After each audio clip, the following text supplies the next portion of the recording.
Organitzada per la Societat Unió Artística Musical d'Ontinyent, s'ha inaugurat una exposició que es compon de 30 composicions fotogràfiques que mostren la trajectòria i les diferents èpoques de José María Ferrero Pastor, el mestre Ferrero, membre de la Societat Unió Artística Musical d'Ontinyent i un dels compositors i directors de música festera més prolífics de la Comunitat Valenciana.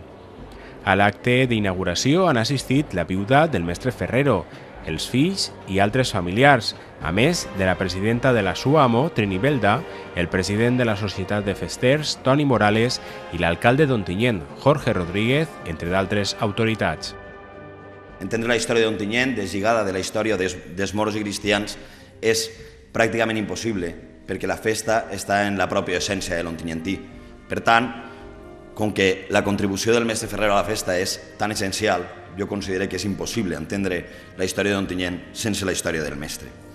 Perquè, a més, ha escrit un d'eixos himnes, un himne no oficial de les festes de moros i cristians, però que jo diria que és el segon himne oficial de la ciutat, el meravellós Ximo. I encara que abans em dia Pilar, la seva viuda, em dia que si estiguera el mestre estaria sorprès perquè ell no esperaria mai tant d'homenatge, no? Possiblement molts de vostès se sentiran identificats amb moltes de les imatges, com si formaren part dels seus arxius particulars.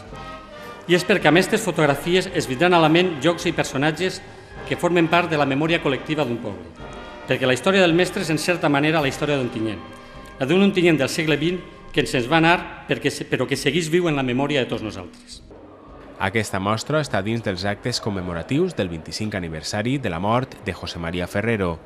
Amb ella podem analitzar la seva figura i les seues aportacions al món de la música i de la festa des de la visió que dona la distància d'un quart de segle.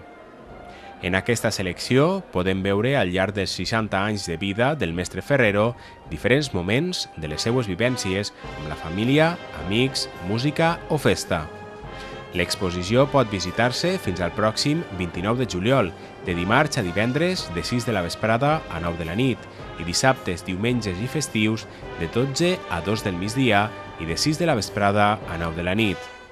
L'acte d'inauguració es va complementar amb la presentació de la web del mestre Ferrero, on es pot consultar la seva biografia, homenatges, articles de premsa, articles redactats pel propi compositor, tot el seu catàleg d'obres i un apartat especial a la marxa moro Ximo.